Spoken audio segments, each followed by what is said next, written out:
question. How do we call?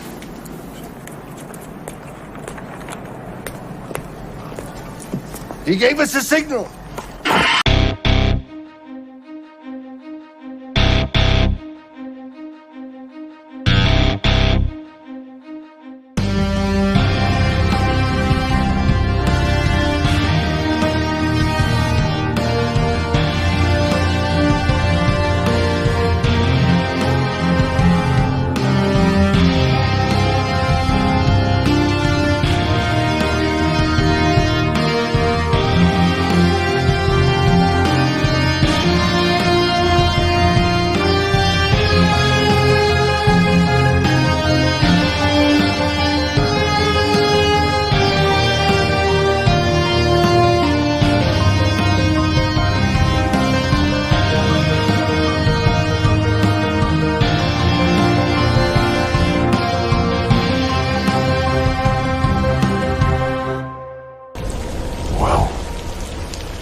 What up, Gotham Guardians in Arkham Adversaries? It's your boy Trey of the Bat Channel. We are live from the Batcave once again. Guys, I'm feeling better. As you guys probably saw, I tweeted last night. I was like, oh man, I got a stomach bug. I don't think I'm going to be able to do the show today, but I'm alive. I'm well. It's amazing what soup and some bread can do, and a lot of rest and drinking a lot of water. But before we begin, thank you for everyone who reached out and checked on me, but I'm feeling better. But before we begin, like I said, let's bring in a super bro. Corey, where are you at? What's up, everybody? How we doing today, man? Happy Saturday Indeed. Corey, so you texted me last night. You were like, dude, are we going to be able to do the show? And I was like, I don't know if we're going to be able to do it. I'm not feeling well. Well, dude, I wasn't feeling well yesterday either. So it was kind of crazy. Oh, really? You as well? Yeah. Like my stomach was kind of bugging me. We're just syncing up. Even Wonder Wife was just like dying. So her and I were just like, I was like trying to work through my day job, as I was dying of sickness. But feeling better, still a little under the weather, but I'm ready. Especially, I got this new dope Halo Master Chief hat. Is fire, man. Let's show it off. Show it off. I need a weapon, so I had to get us a hat. I'm known as the hat guy on the Bat Channel with all the cool hats. I had to get me a Master Chief hat. So, guys. As you already know, we're going to be doing our Halo Episode 3 review. If you haven't seen it, you probably don't want to be here. But if you don't want to watch this show on Paramount Plus and you kind of just want to know what's going on, go ahead and enjoy our show that we have for you guys today.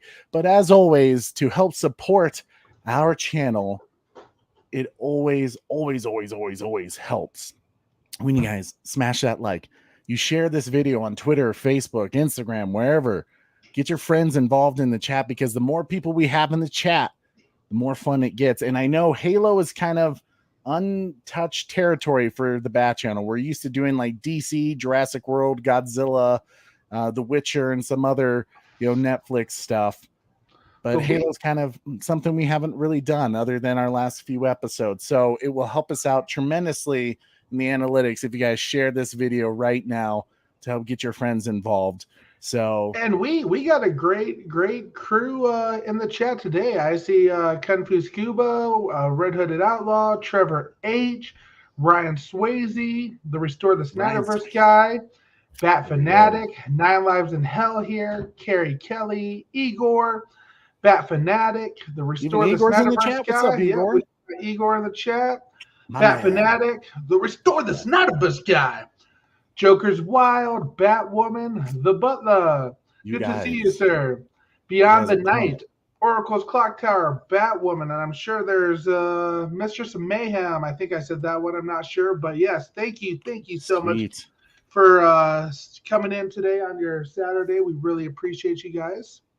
Yes, yes. Thank you guys so much for being here. And like you said, everyone in the chat, if you could share this video, get your friends involved, because we got some stuff to talk about today. I actually really liked this video. Another way you guys can help support us is through Super Chat. And as always, when you guys put money towards us, it goes right back into the show with making our product better. The cameras, the lighting, even being able just to make really cool videos for you guys and to keep up with some of our subscriptions that allows us to do, our YouTube channel, like StreamYard, for an example. So Super Chat goes a long way, and we always like to show our thanks, and our gratefulness with a little fun video clip. And obviously, because we're doing Halo, I made some Halo Super Chat clips, so it's not our usual Batman and DC stuff. So, damn right. It's going to be good, guys. It's going to be good. Now, Corey, are you ready to begin? Ooh, it was a great episode. I loved this one, actually. This was pretty cool, in my opinion. Yeah. So what did you like about it? Don't quite go fully into it, but like, what were some pros for you?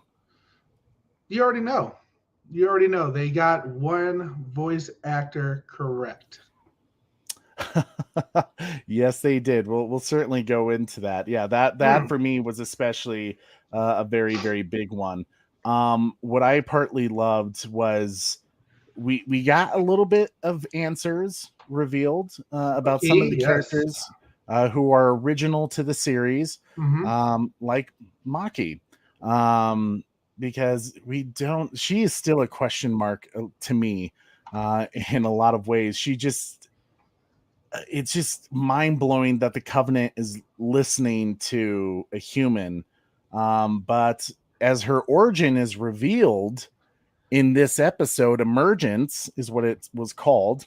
Told you it was going to be like a Dances with Wolves feel vibe. Well, yeah, in a way you were kind of correct on that. But we start on the planet. Is it time? Oban. So we're diving right into it now, huh? Yeah, we're just gonna dive right into. Oh, I forgot. Sorry, spoiler review, folks. If you didn't heard our warning earlier, spoiler review. It's not just a signal; it's a warning. So we're gonna dive right into it. So they start on the planet Oban or Orban, something like that, which is in the Visper system, and it's kind of like a waste salvage colony thing that's going on. And you you see Maki as a little girl, and it was a little bit of a weird scene where it sees like little kids, like maybe 7 or 8, and of course they're like, hey, like, can I kiss you? And I was like, what is going on here? I guess they're reading a book, and it's a romantic book, some poems in there. No, I'm just kidding. But we learned that Maki's on this planet where I'm assuming it's the UNSC that is kind of, I don't know, putting people to work there. They're not following child labor laws. It's very much a slave colony. Dude, that's one thing this show does not care about.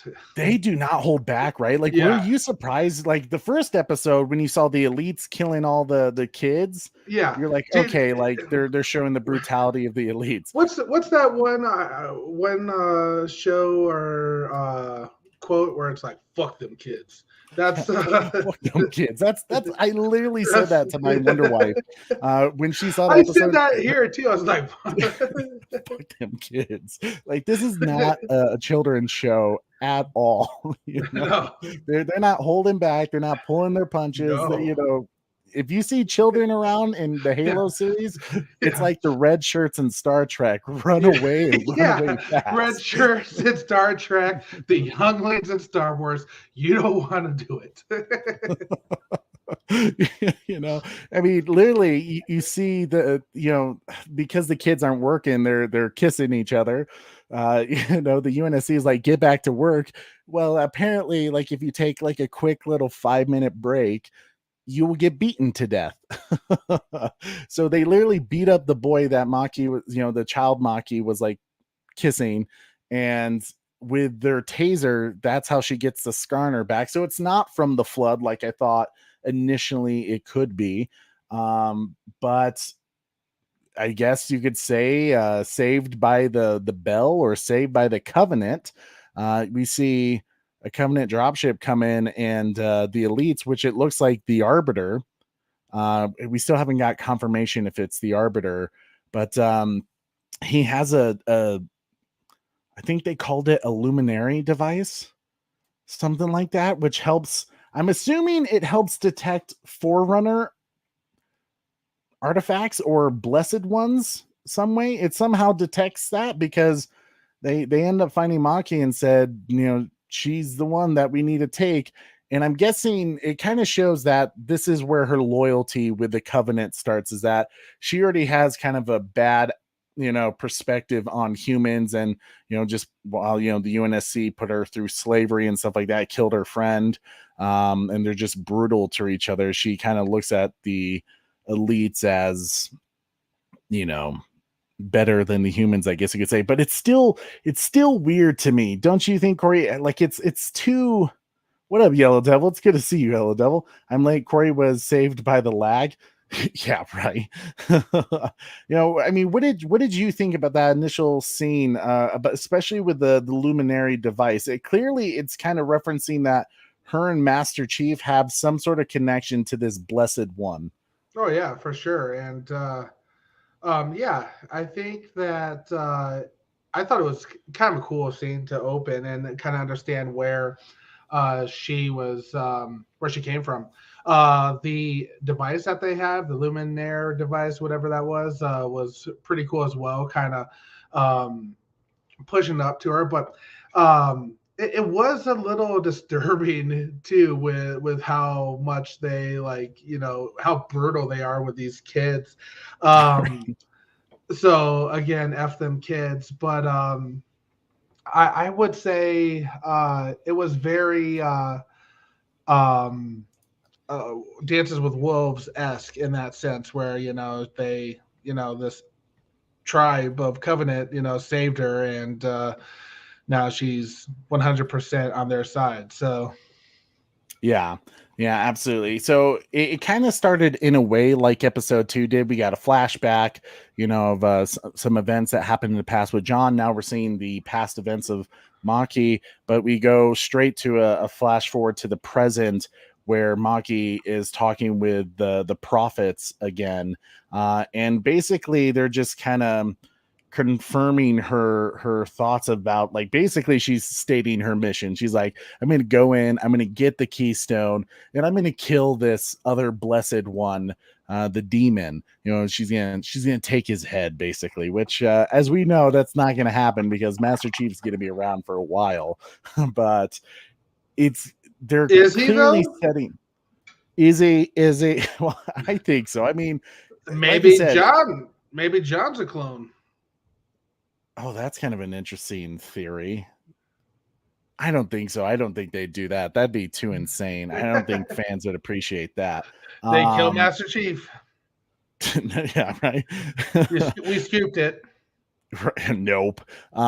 So clearly they're setting up the big battle between Maki and Master Chief at some point. This meeting between them is going to be quite a big thing. And I think we can now confirm, Corey, that she's probably not related to Master Chief. Like, it's not a sister. Didn't you say that last episode? I wondered if they were going to try to do something like that. As of right now, it doesn't look like that's going to be the direction that they're heading. But yeah, I do see a bit of an interesting. We'll get to what I think is possibly a theory that I have with Master Chief.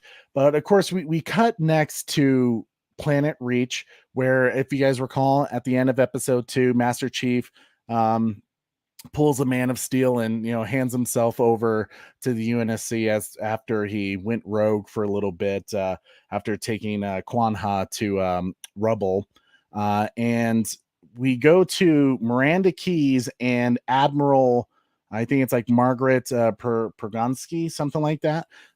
And they're studying the Keystone device that Master Chief found on Madrigal, and that has kind of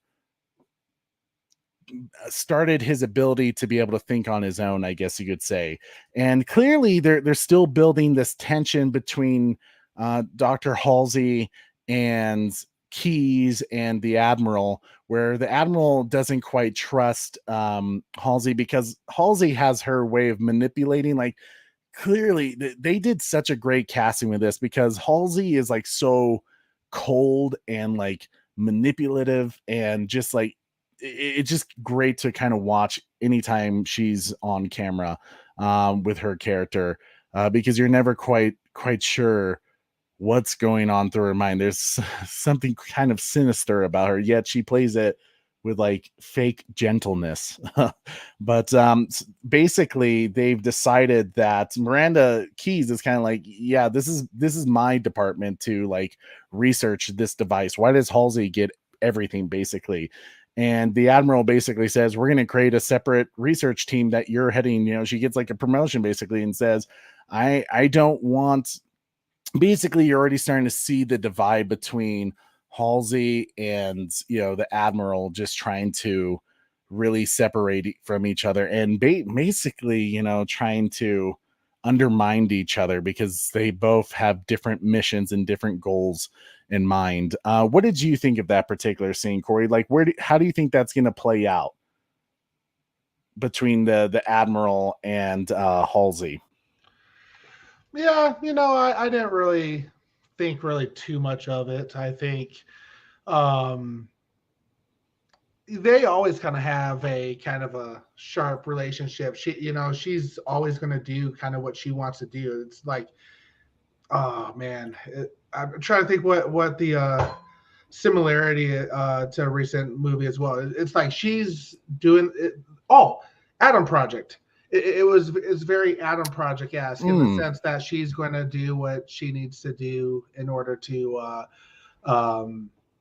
accomplish what her goals are. So she doesn't necessarily care what the UNSC wants. She's excited about what she's created herself, and she's going to manipulate it the way she's going to manipulate it. Yeah, I think she kind of is having that like God complex thing, you know, where she's creating this new superhuman, the new evolution, this artificial intelligence, and the cloning, because I think they suggested that the Flash cloning was illegal, and yet here she is doing it. Exactly. You know? Yeah, right. But it then goes to actually Halsey, and literally, you know, those Flash cloning, they do not care about the clones as well, you know, so they're just, you know, taking the clones out left and right as well. So no shit, they aren't allowing for that anymore. Yeah, right. Yeah. And it kind of, you know, speaking of references, when you finally see Halsey with I guess you could say like Cortana .1, you know, kind of the beginning stages of Cortana with her Halsey clone that she has, it kind of reminded me of their whole interaction with each other. It was such a great scene, because once again, it really just showed the coldness of Halsey, and how she's willing to put her goals and her ambitions first before her humanity, in a way. And I loved how her clone is like, basically has her thoughts, you know. It was like, there's a time where like you were considering not doing this to me, you know, of harvesting my brain and my organs. And she's like, do you still feel that way? And like Halsey doesn't answer the question. She's like, hashtag fuck them kids. Right. I thought it was, what it reminded me of, as we were talking about references. Corey, have you ever seen the movie The Island with Ian McGregor and yes, Scarlett Johansson? That was another movie I was trying to think of before I thought of Adam Project as crazy scientist type stuff. Yes. Yeah. The Island. Yeah, it because of that whole like harvesting the clone's organs to make a, you know, a better human, you know, and stuff like that. Like, it was kind of crazy, and it was, that whole scene was very brutal, because essentially they killed her clone to harvest her brain, so that, and this is kind of a, Corey, I feel like this was a bit of a change from the video games, essentially, is that rather than Cortana being like a chip that goes into Master Chief's helmet, if I recall correctly, like she's directly inserted into his basically his mind, his brain. I was thinking about that as well. So maybe we're adding on to the they're going to kill Chief. Oh, I still don't. You are so on that thing. You're just like, you're right now, Corey. You're like throwing everything on the wall and seeing what sticks. I don't think, I don't think Master Chief's can die, but I did think that the whole scene was kind of brutal when they stick the needle in, the clone Halsey's eye, and and you're seeing the computer like harvesting her brain as she's basically bleeding. And it was a very awkward scene with Halsey's assistant, which that also reminded me of another movie, Minority Report, where the one doctor, well, the one lab dude who is handling the three oracles, I guess you could say, the three future predictors, whatever they're called. And he's like totally like, oh, I love you, you're beautiful. And it's like kind of that weird, like, oh, what are you doing? There was like a lot of weird romantic tension and some, not romantic, just kind of weird creep vibes with the kids kissing, and this lab dude wanting to kiss a clone who he's about to kill. Clearly has the hots for his boss. So kind of some weird stuff that will probably come up at some point. But I just thought it was kind of like a crazy scene where you're seeing Cortana basically insert into Master Chief's mind. And then it also kind of deferred away from the games where Cortana doesn't really need a hub to, project, her hologram self. Like she can do it everywhere. That was kind of interesting, Corey. Like, what did you think of that? Like, I was okay with it. The science doesn't make any sense to me about how she can just generate a hologram wherever she's at, but like, it's 2000. I think it was another one of those things where I was like, wow, man, the technology earlier than Halo, the first game, is so much better. So it was one of those things where I was like, I'm just not going to think about it. It was cool. Right. Don't get me wrong. Yeah.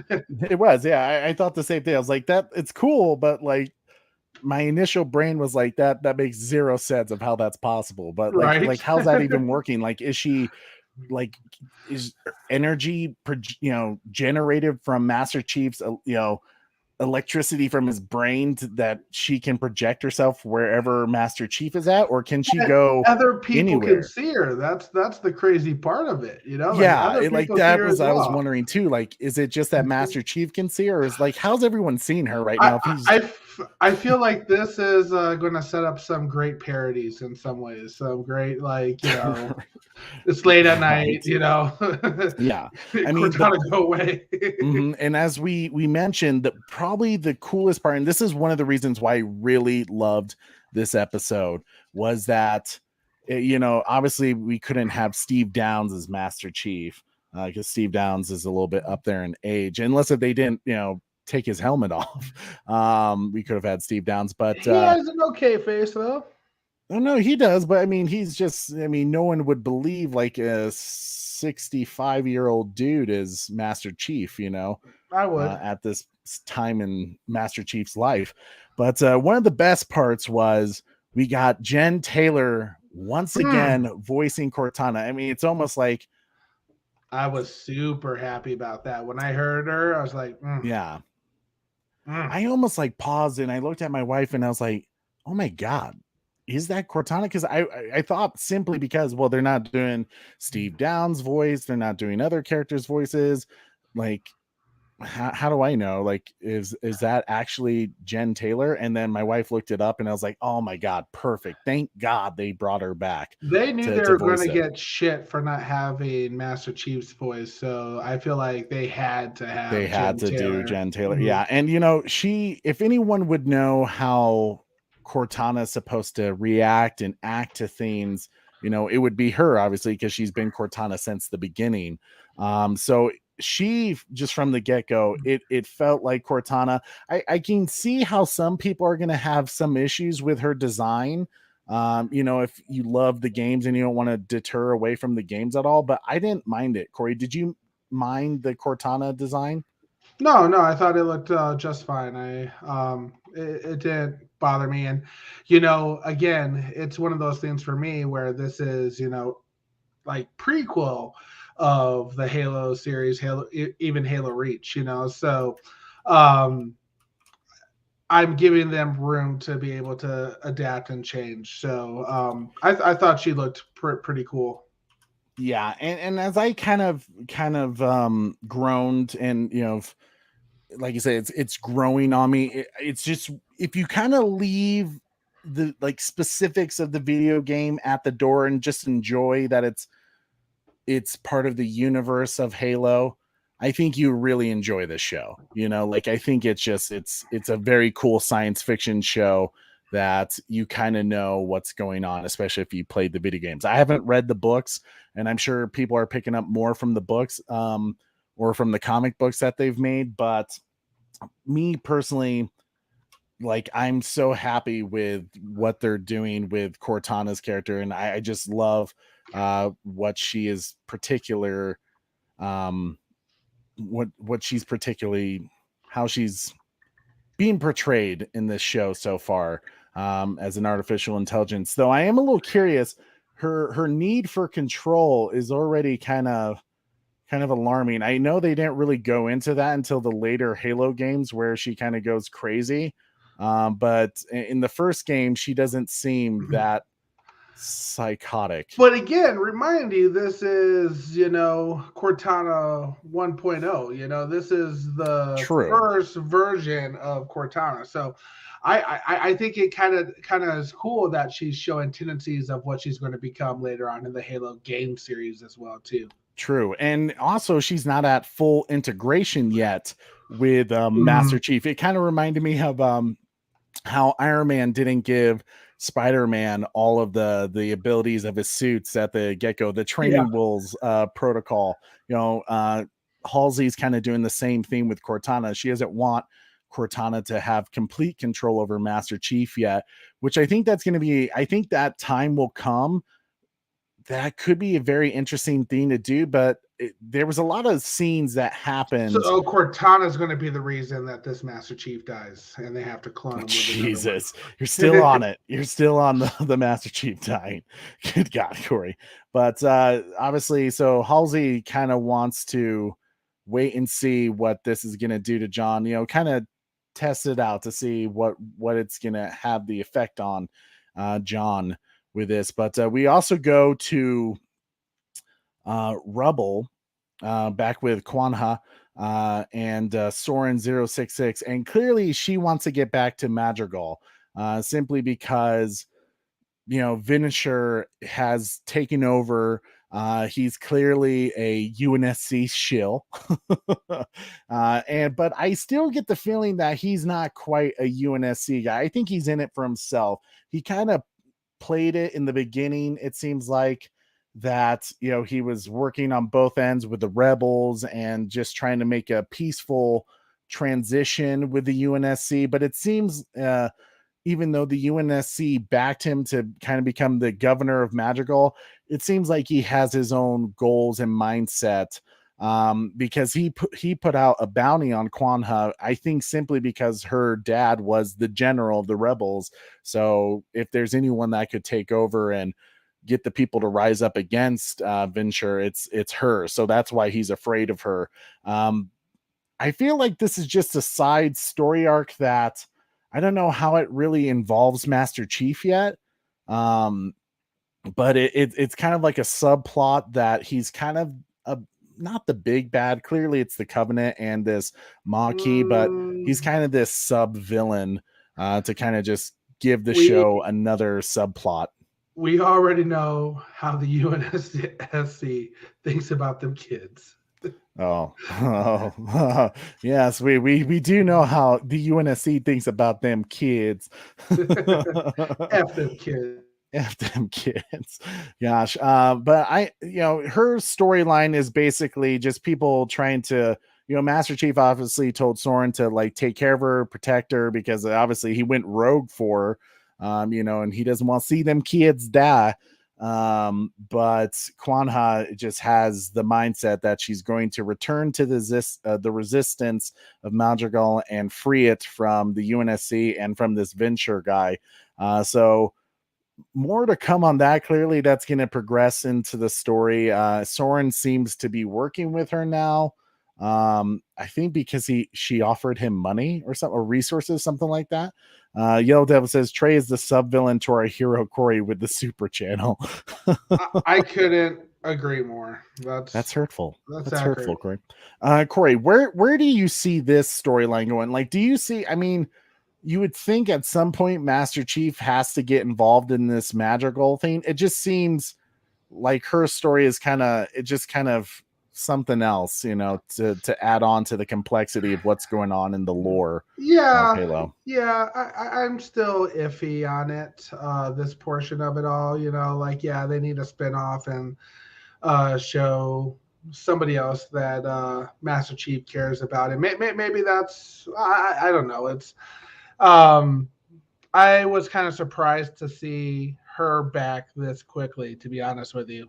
I was too, because like to be honest, she's kind of my least favorite part of the show at the moment. Like, her story is interesting, but like these last two episodes especially have kind of been slow. I mean, it's been character development. Like, I liked this one in particular versus what happened in episode 2. This character development was great because we saw the emergence of Cortana.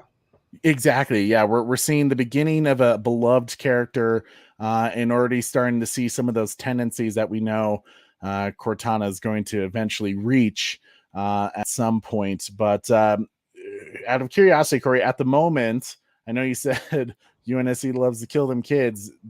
How do you see it ending with Kwanha and Venture or Soren? Do you think Soren's gonna make it in this battle with helping out Kwanha? Man, I don't know. I think it could go multiple ways. I think with the history of the show so far, I don't think her future is bright. Especially since there's really no character in any of the Halo games, so she's a completely side character that they could do whatever they please with her. So red shirt, Kwanha.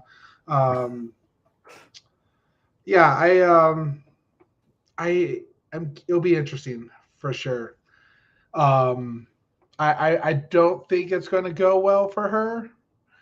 Maybe this helps, you know, Master Chief kind of get that feelings pill back in his body as well. So I don't know. As another big plot point that we'll talk about in just a moment. But Trevor H with the $5 super chat, just simply saying F them kids. F them kids. You know, yeah. Truth. Thank you so much, Trevor H, with the $5 super chat. This is for you. So. Oh no! Let me get this one. Okay. Okay. Yeah. I'm gonna put this one on. This is the UNSC looking for them kids. Oh, I know what the ladies like. Oh man. Thank you so much, Trevor H. Appreciate it, brother. Oh my gosh. So we then go to the next scene is basically a Covenant ship appears. It's a trap with Maki is clearly using the ability that not the ability, but the fact that she's a human to lure in the humans or to give them comfort and thinking like, oh, she's just a prisoner that was able to escape from the Covenant. So like clearly she's not a problem. Even though somehow they don't ask the question of like, she somehow knows how to drive a Covenant ship. Clearly didn't think that one through. But she sets up this trap and we get our first look. Corey, could you show the slide of a hunter with the, I think it's called the Legalo, right, Corey? Am I saying that right? Legolo? I think it's yes, thank you, Legolo. Proper pronunciation. Proper pronunciation. With the worm themes that make up a hunter. The hunters. Which is it's so cool. I'm trying to remember if in the video games if we actually ever really see them like the little worm things, but You see that the hunter is like multiple little things, like you put in your picture there. Yeah, you do see that. You do see they're made up of Yeah, layers. and Ogres have layers. because the Go-Go's become like the was it the Galo, Megalico? yeah, The Galactical. M the M1, the M, what, however you pronounce the M1. Yeah. This was a pretty cool scene. Just to see how if the hunters don't, if the Legalos don't like combine to create the hunter, to see what they're capable of, and they're kind of freaky. It's almost kind of funny that we haven't kind of faced that in the video games, really, because like they're terrifying. Originally, when I saw that trailer clip, because that's a scene we've seen, I originally thought it was the flood. So no, it was the hunter.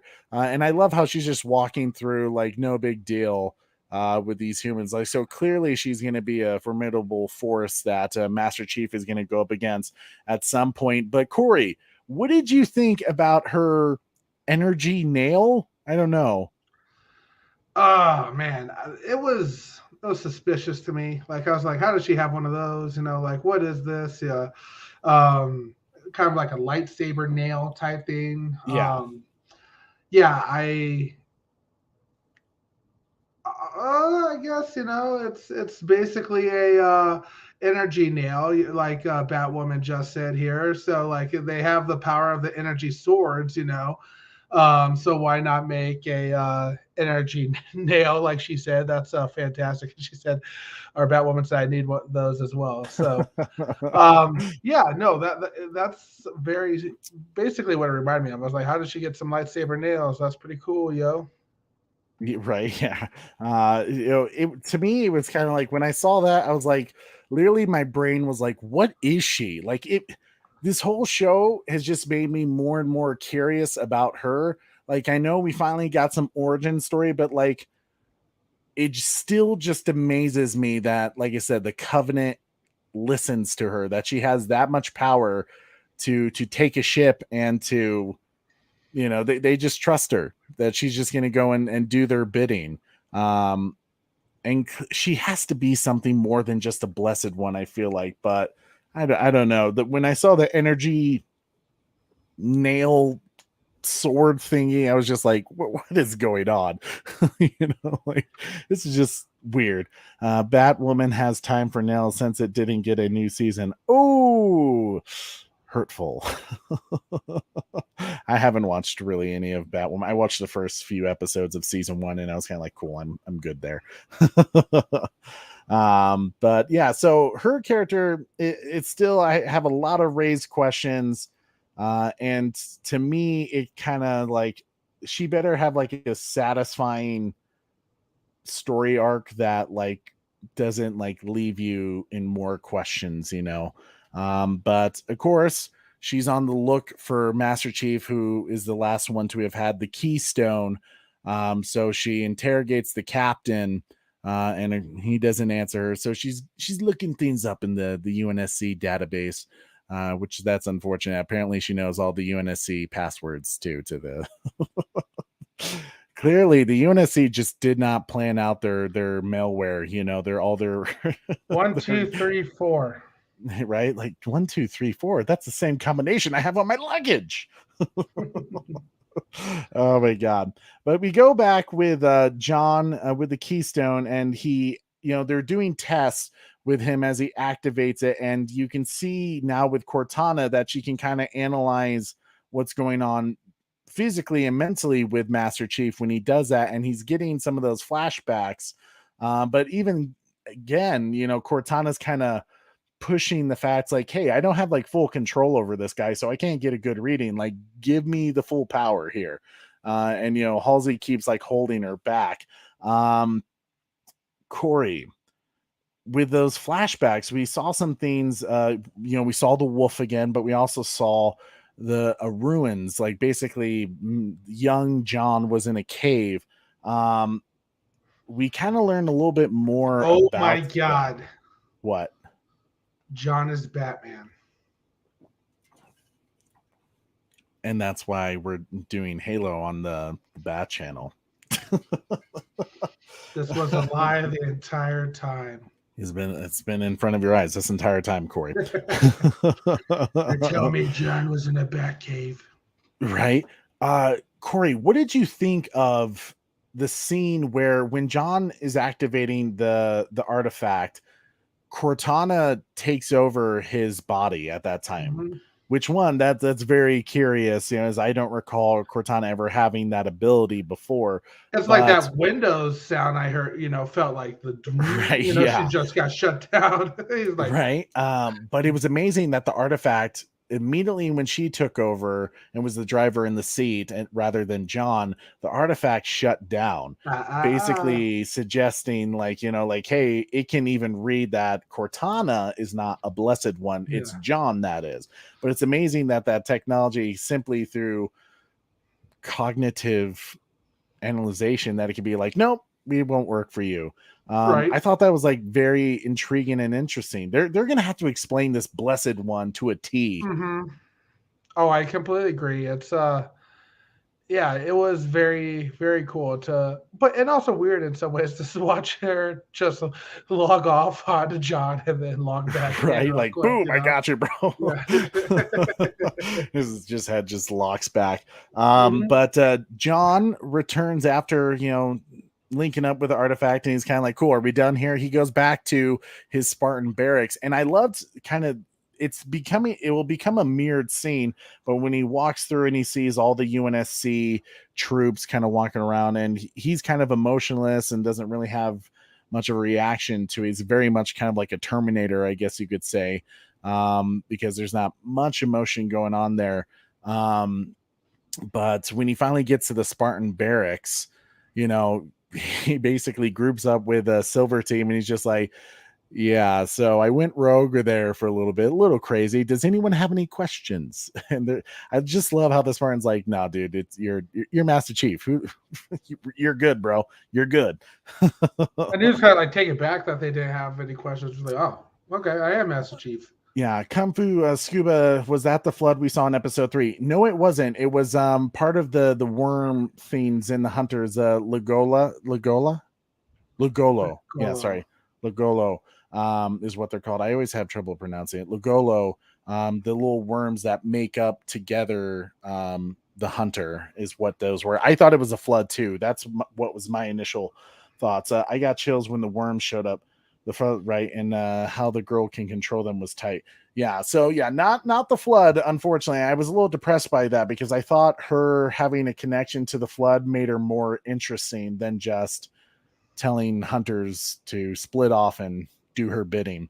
It would have been cool if it was the flood, though. But yeah, so I loved that Cortana just interrupts John's meeting with the Spartans, and she's like, "Hey, like, I'm Cortana, like I basically will control all of you." And it was kind of a funny interaction that almost felt comedic in a way, where like Master Chief's like, shut down, go away. Just like she's gonna catch him at very weird times in the barracks, I'm sure. Well, yes, it's gonna be really weird when she looks up his search history now that his emotional chip is right. out. See, yeah, now there's emotional damage. Oh my god. But this is where Master Chief kind of decides where he needs to remove the emotional chip in his spine. And it was, hey, yes, for the ladies, you get your first look not only at Master Chief's face, but now his butt cheeks. Yeah, Master Chief's ass. Yeah, you can see Master Chief's ass. And a perfectly cut in the mirror, so you can't see. That's a question for you, front Trey. Package. Would you rather have seen? Let's say, would you rather have seen Master Chief's ass and not his face, or just his face and not his ass? Or would you like to see both, Trey?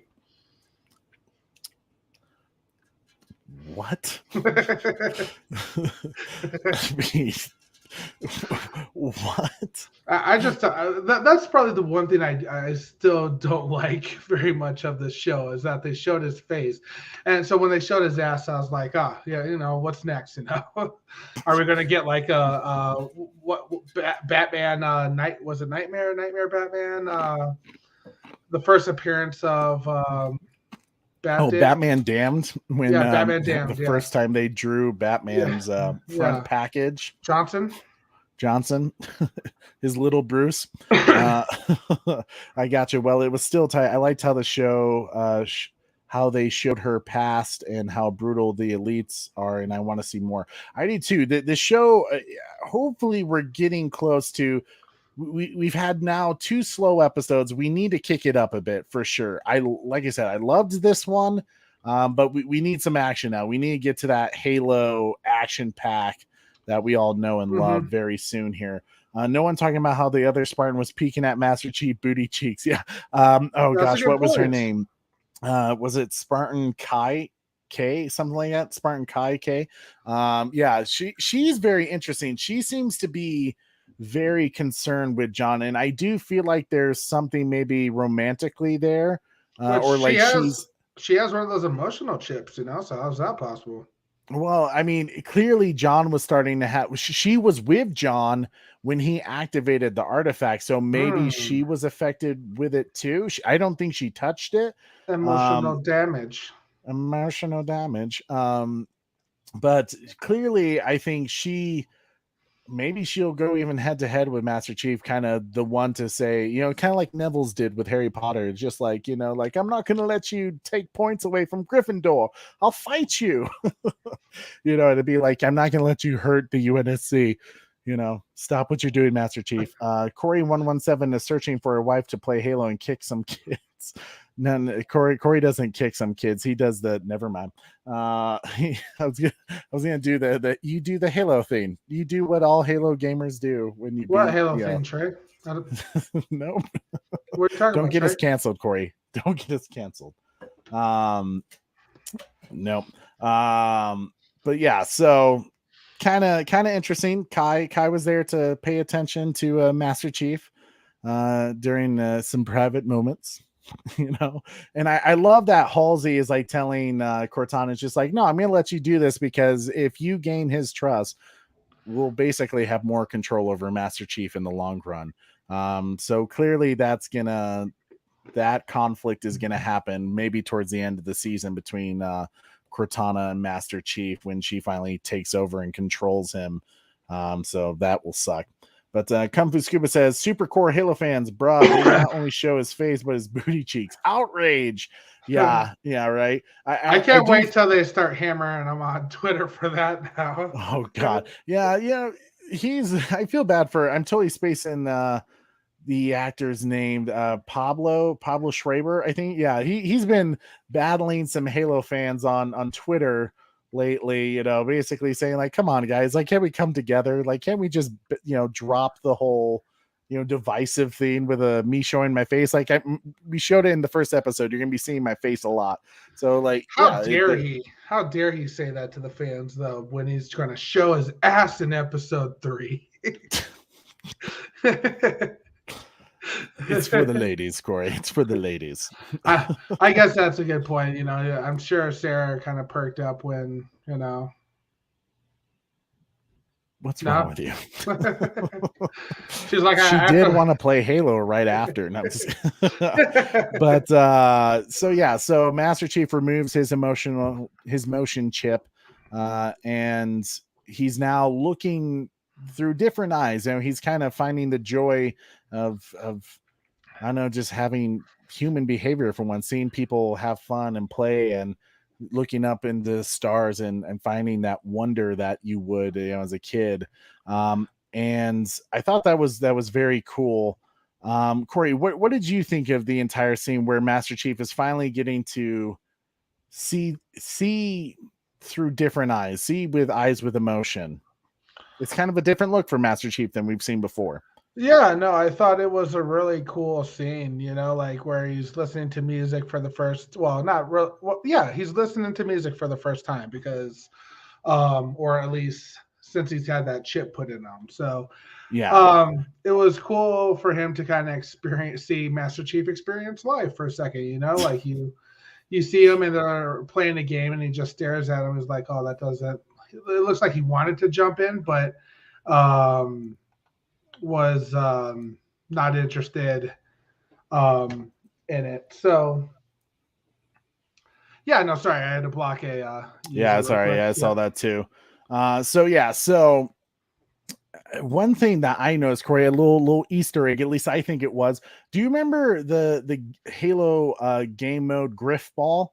I think it was a thing in Halo 3, if I recall. That ball he picks up from that guy, do you think that was a Griff Ball?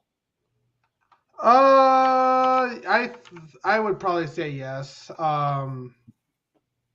It did look familiar. I don't know if that was the Griff Ball. Was it? I'm unsure. I hope it was. If it isn't, kind of unfortunate because it looked like a real cool Easter egg. But I just really liked that scene of like now he is a little more human. You know, he's listening to the music and he's finding emotion from it. Because like I said, it is something a little different that we haven't seen from Master Chief before. But it's something we could easily get back to seeing Master Chief be Master Chief.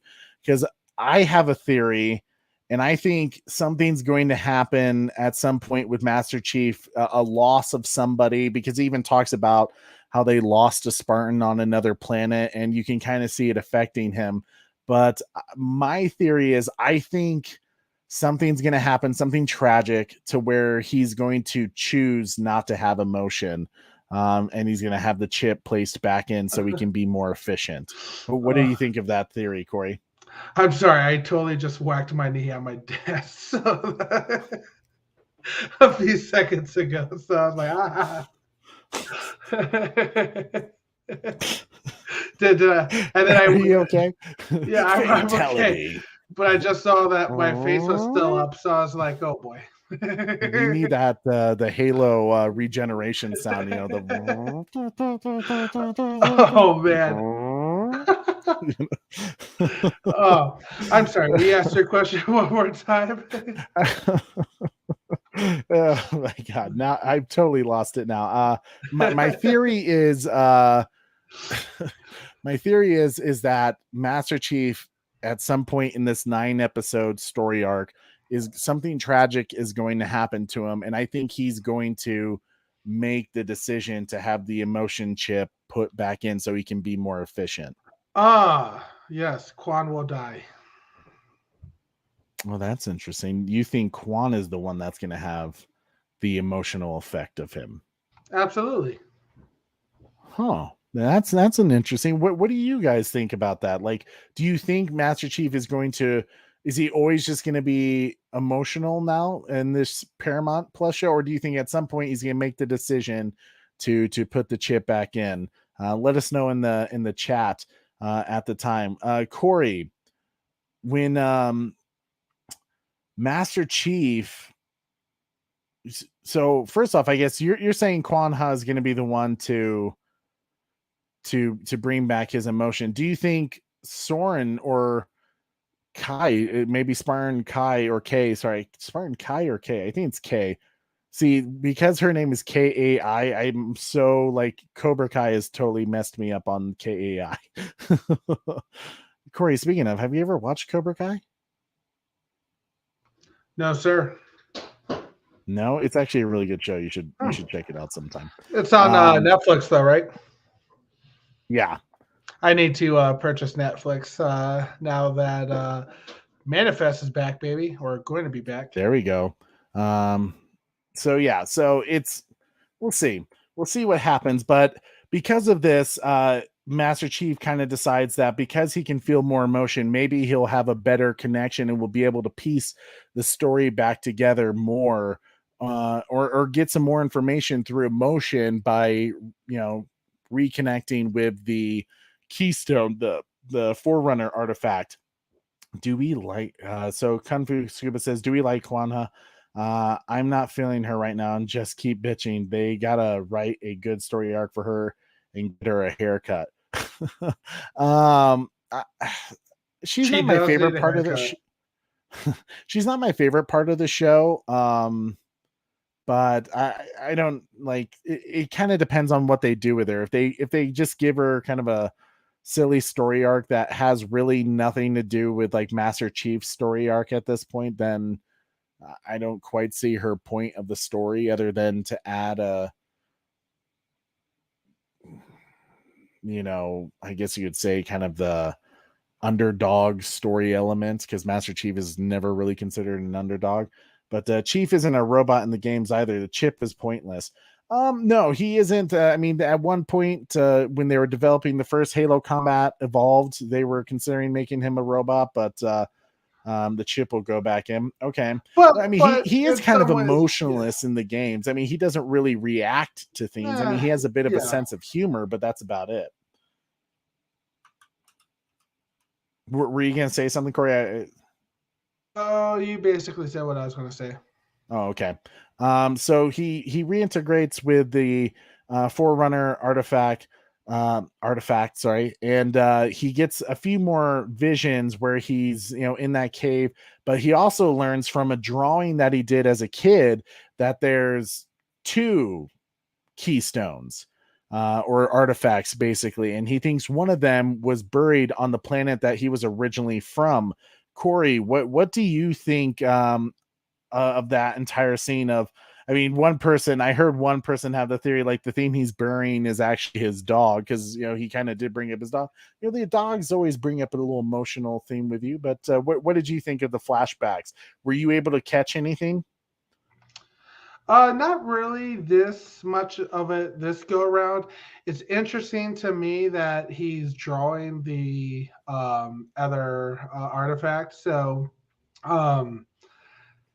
did it really go into how he knows about it or saw it? You know, They not so didn't. much. Yeah, it's still a mystery. So I I wonder if it's on his planet, that the other piece, and maybe he's touched it before, and that's how his dog died. And maybe that's how he's connected. I almost wonder if that, like, maybe his family knows that they're part of the ancestral line of reclaimers, and that they were in charge of like protecting the artifact or something like that, and that's why his like dad had him like got mad at him when he was drawing the pages and stuff like that, because they try to keep it secret to keep it safe. I don't know. It clearly there's a mystery there that he's going to discover as he learns that, you know, a virus outbreak took over his planet and killed a lot of people, and it sounds like possibly killed his parents.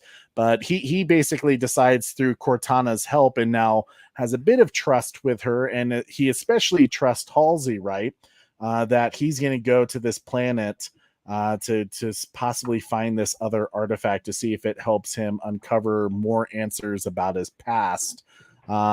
Corey, what do you think about the setup for the next episode with Master Chief returning to his home planet? What do you think he's going to find? Do you think he's going to find the artifact, or do you just think he's going to find clues about his past? Probably clues about his past. I think it's possible with how quickly this show is moving as far as themes that are going on. It's like, you know, first episode we saw his face. Third episode we see his ass. So I would say next episode we probably know all about him. They'll leave nothing untouched, you know, unseen, yes, from Master Chief. No, Jesus. I think it's possible that we'll know more about him, and I think it's also possible that maybe he knows where to find the other artifact, and it's a kind of a race to get to that artifact, that secondary artifact, potentially. Yeah. Kung Fu says, were they talking about the flood that took over Chief's parents' planet? That's what it sounded like. Oh, you're talking about the virus outbreak? It didn't sound like that to me.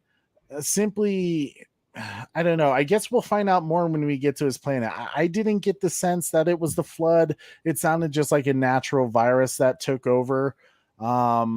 But I mean, that could be interesting if the flood did have something taking Master Chief's parents away. That definitely creates kind of an interesting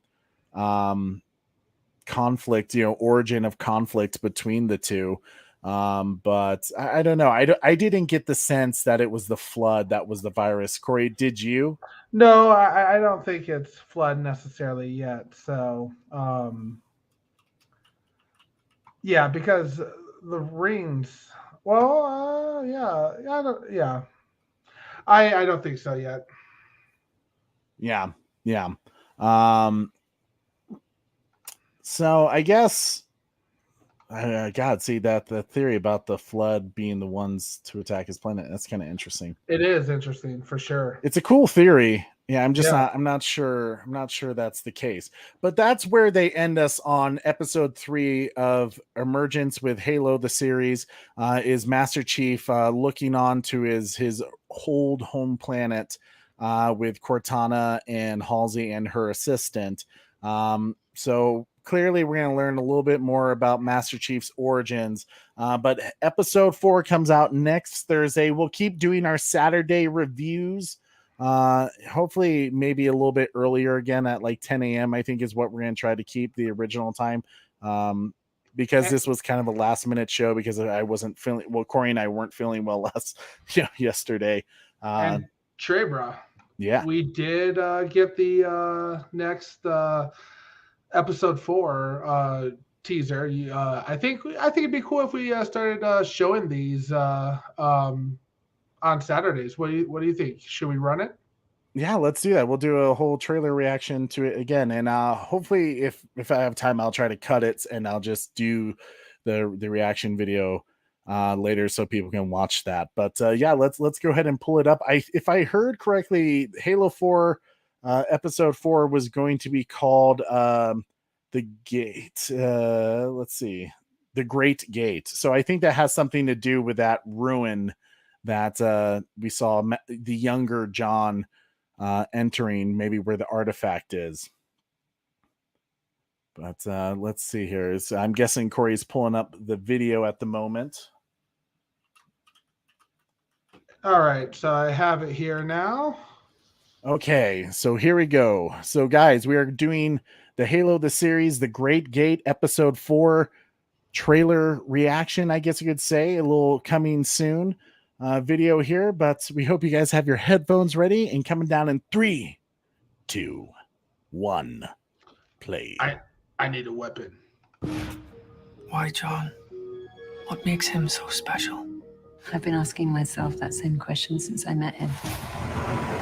The peace of our fair planet is under threat by the arrival of a troublemaker, Quan Ha. That started with only 50 fighters. We can find at least that many. Hope you know what you're doing. Dr. Halsey designed everything to her specifications. When her creations behave in unexpected ways, she gets uncomfortable. What does it mean, to behave in unexpected ways? Like a human? To Dr. Halsey, human beings are messy, irrational, chaotic. She doesn't tolerate glitches.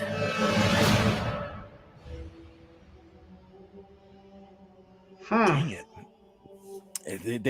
They're smart about how they do these trailers because it always makes me more curious about the direction they're heading with this. So clearly Quan Ha's going back to Madrigal with Soren, and I guess they're already alerted to her presence and going to be coming after her. I mean, luckily for her, she does have a Spartan by her side this time. Well, kind of a Spartan. He didn't fully go through it all, but like we know from the book lore, Soren is one of the stronger Spartans. Even though his I guess you could say his mutation didn't quite go well. Corey, what were some things you caught in that? Man, that trailer was fast and furious, huh? It's interesting. I think the biggest thing that I heard was that she doesn't accept or handle glitches, I think the line was, or something along those lines. Mm-hmm. So Master Chief is dead, man. No, I don't know. This is going to be an interesting episode. It looks like we might get a little bit more of the rebel fight scene side of things. I'm not sure if we're going to see much of Master Chief fighting, which is a little frustrating to me. You know, we've only had that really great first, 10, 20 minutes of the first episode, that fight scene was absolutely phenomenal. So we know that they can create amazing fight scenes. But I'm going to be a little sad if episode 4 doesn't have, Chief fighting the Covenant at all. Yeah, I agree. I think they need to. How many episodes are in the show? Only 9. There's only 9, so we're almost halfway there. Kung Fu Scuba. So yeah, I agree. Like I'm a little. I mean, it kind of seems like they wasted a good surprise on you. On episode 1, it's like all the money went into that first episode, and they're like, well, soap opera. Right. But let's see. Soren looks like his has a hunter arm that mutated wrong. It's not a hunter arm at all. It just part of the mutation went wrong, and I forget how it's described, but he had a God, I forget how they discussed it in the books, but yeah, it's not alien in any way. It's just part of he had a bad reaction to the super soldier serum that Halsey was giving them, because not all the Spartans survived, as we know. Like I think they said 33 Spartans survived out of like 75. So So one thing obviously we should do before we completely shut it down today is we've been reviewing, giving a final score to episode 3, which we haven't done yet. So what were your thoughts on episode 3, Trey? I liked this one a lot because it started answering some questions I had. I wish it did have more action in it. So I think I'm going to put it, what did I give the first episode? 6.1, I think. Yeah, I think you were a 6.1. I think you took a step back to like 5.8 last episode. Yeah, I think I was like a 5.8 last episode. This one I'm going to probably say I'm probably back at a 6.1. I thought it was improvement, but maybe part of me is like 6.1 to 6.3. Like I'm still not going like, oh my god, this is the greatest scene since sliced bread, and it's simply because it's still kind of slow right now. What level is that? Because I would say I love Cortana's character. So that was really big for me, this one. So like in the sense of, the fact that it was, the same voice of Cortana, which was fantastic. And it was cool to see her become activated in some ways. So I was kind of leaning towards like 6, like, I don't know. It was difficult for me to say because I loved, when you put it that way, because I think I might bump up my score. Yeah. Because literally the only thing I loved about the first episode was the action sequence. The rest of the show, I was kind of like, I'm not vibing with it. This one I liked a lot, but I didn't have my action sequence really, other than the quick little part with Maki. Yes. But this you didn't see this almost should have been episode 2 in some ways. I agree with that. This probably should have been episode 2. I think it would have been. I think the projection would have been a little better, but I still say because the last, to me, it seems like when you do one episode that was as slow, and I don't mean slow as in it was boring, because episode 2 wasn't boring. I'm still like really intrigued by everything that's happening. It's just when you do these character development episodes, you leave me usually wondering more about what's about to happen. And having more questions rather than, action packs that we know Halo to be. So that's why I'm kind of back up to where episode 1 was, but for the opposite reasons. Like I loved it because of the character development of Cortana, but I didn't get my action sequence. So that's why I'm kind of same score. Okay. I think I'm probably going to give it like a 6.8, I'm thinking. Oh, wow. Okay. So it's a jump up quite a bit. And, I think I probably would have ranked the first episode a little bit higher with how awesome the fighting scene was and how rare the fighting scene is. Who would have thought that we would have seen Master Chief's face more than him fighting the Covenant so far. But again, for He's me, fighting the Covenant with his face and his ass cheeks, Corey. for me, it was about knowing and learning about Cortana's backstory, and I find her character super interesting. Same voice of Cortana, Jen Taylor. That was special. 6.8 is probably a fair score. I probably could give it a little bit higher if it was some fight scenes in here.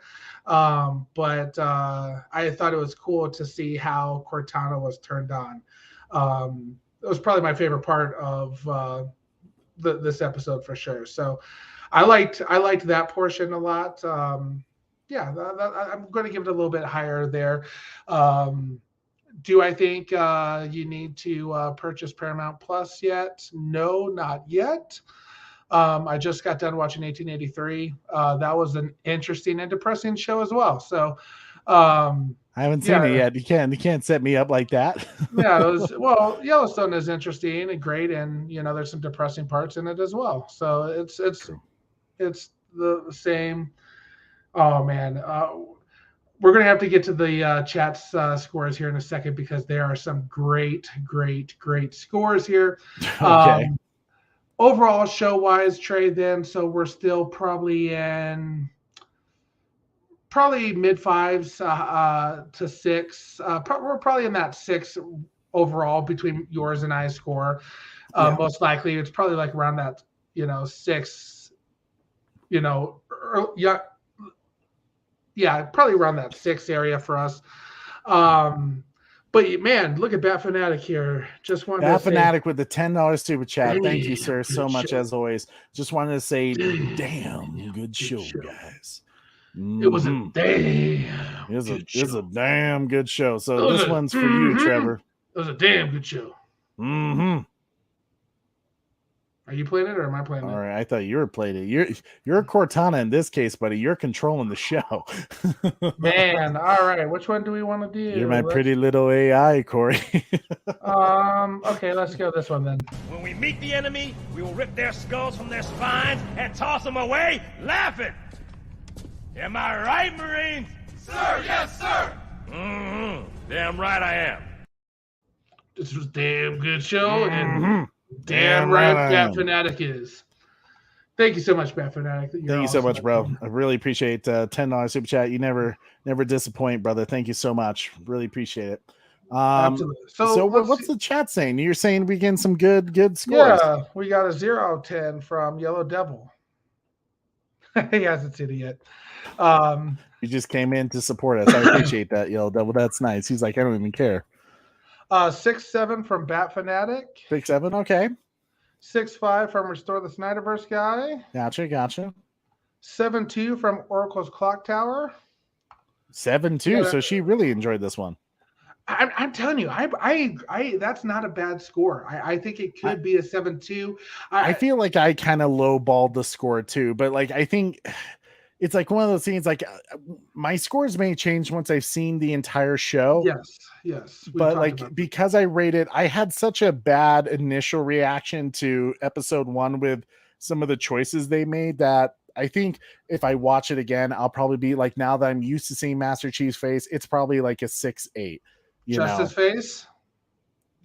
Justice face. Batwoman says 6.6. Okay. Mistress of Mayhem 6.4. Beyond the Night 6.2. I love Trevor H's score right here.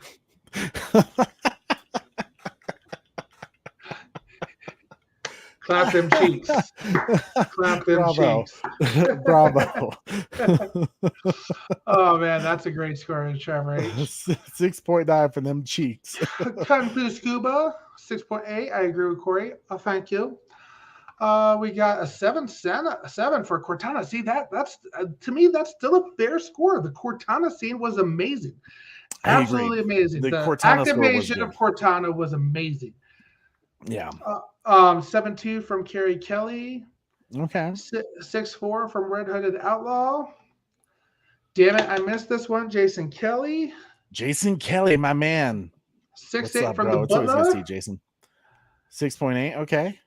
And we got an 8 from Jason Kelly, which is also a fair score. You know, it's like fantastic, dude. We're seeing things get better. I would say the only reason I was a little bit, not quite a 7 is because I want a fight scene. I want to get back to that. Let's get back to the crazy Master Chief action sequence. Yeah, I think exactly. Yeah, like I said, when I said 6-1 for the first show, I think I'll have to go back, and I probably will. I'll probably go back before episode 1, and I'll rewatch it to see if my score adjusts. Because, like I said, my initial reaction watching it the very first time, seeing Master Chief's face really took me by surprise, and I wasn't a fan of that. Oh yeah, so literally the 6-1 it affected my score as well. Was basically the action scene, because like literally I'm saying like that alone gave it 6 points. Of perfection.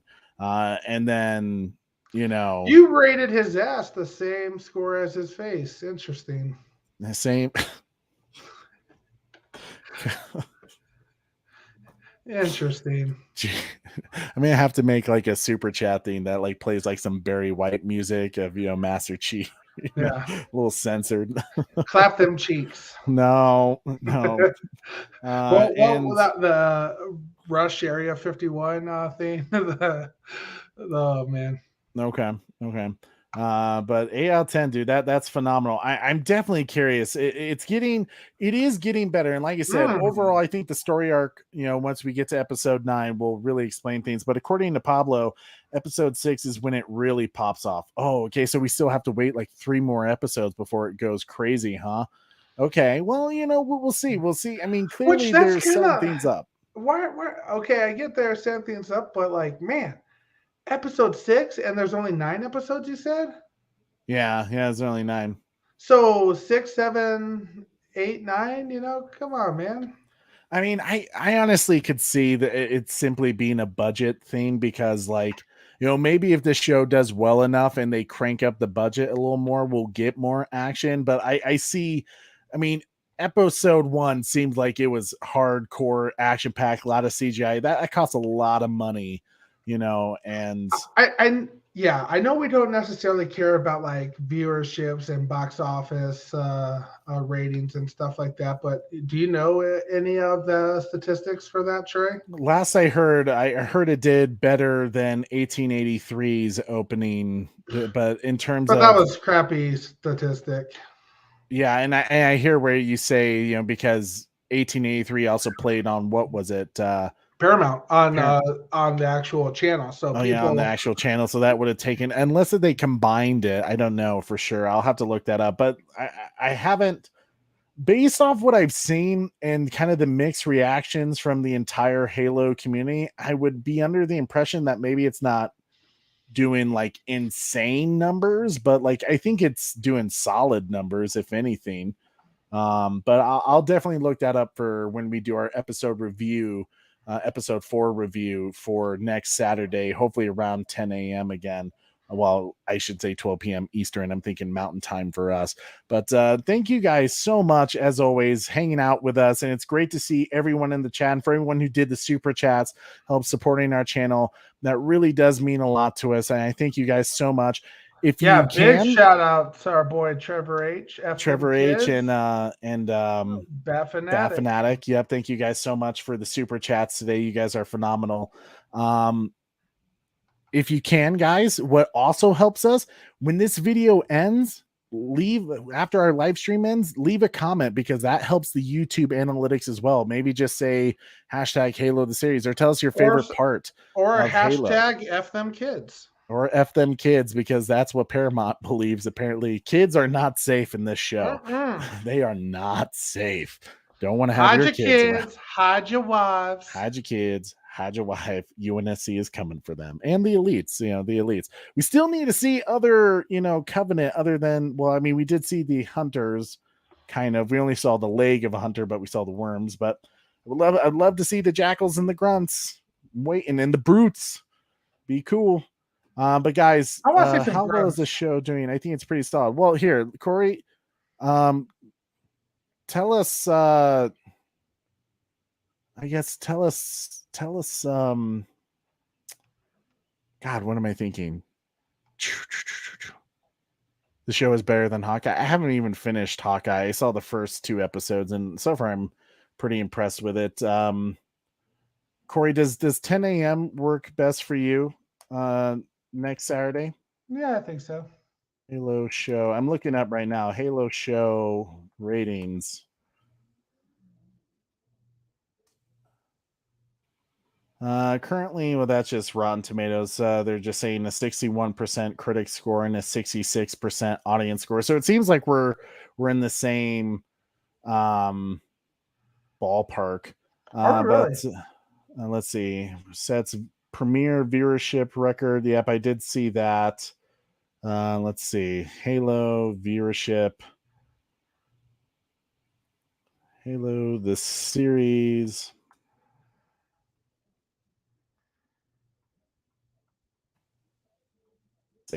See what they say. These are all okay. Yeah, they haven't come out with a new article yet. This is all still just saying a viewership record for Paramount Plus for the premiere. So they're not giving us the ratings. Yeah, they're not giving us any more information on how viewership has been. Suspicious. I've seen this happen before. Yeah, and MovieWeb just came out with an article that said, "Will Halo be Paramount Plus's biggest success?" So yeah, I mean, we'll see. With Halo quickly won fans back after a decade of poor game releases. Luckily, it doesn't like. Oh, that's just talking about other stuff right there. Yeah, so we'll see. We'll keep an eye if there is any information about the Halo viewership. We'll start talking to you guys about that and let you know where it's at. But right now, the only thing we know is that it did really well for its premiere, better than 1883, specifically on Paramount Plus. So yeah, Jason Kelly says, "I loved Hawkeye, but I have a massive crush on Florence, so I'm biased." Like, oh yeah, the female lead in that. Yeah, she's great so far from what I've seen. I haven't seen Moon Knight yet. I need to. I've heard wonderful things about that. But guys, thank you so much. Like I said before, if you can, after our live stream ends, leave a quick comment on the video to help up the YouTube analytics, and then smash that like, share this video, tell your friends to watch the replay crew, and hit that notification bell so you never miss an episode, because we coming in hot next Saturday for episode 4, The Great Gates. So guys, thank you so much. I'm your host, Trey. Don't forget to... Oh, sorry. I never let you have your moment, Corey. See, it's because you only have me on, and I think I'm only seeing myself. F them kids. F them kids. Hashtag F them kids. Going in the chat right now. Boom. No, that's cool, Trey. All right. Don't forget to tune in weekly, Trey. Same bat time. Same bat channel. See you later, guys. Have a good one. Thank you so much. Thank you. Have a great weekend. Great weekend. I love doing these Saturday shows, man. They're fantastic. So thanks again, everybody. Hashtag F them kids.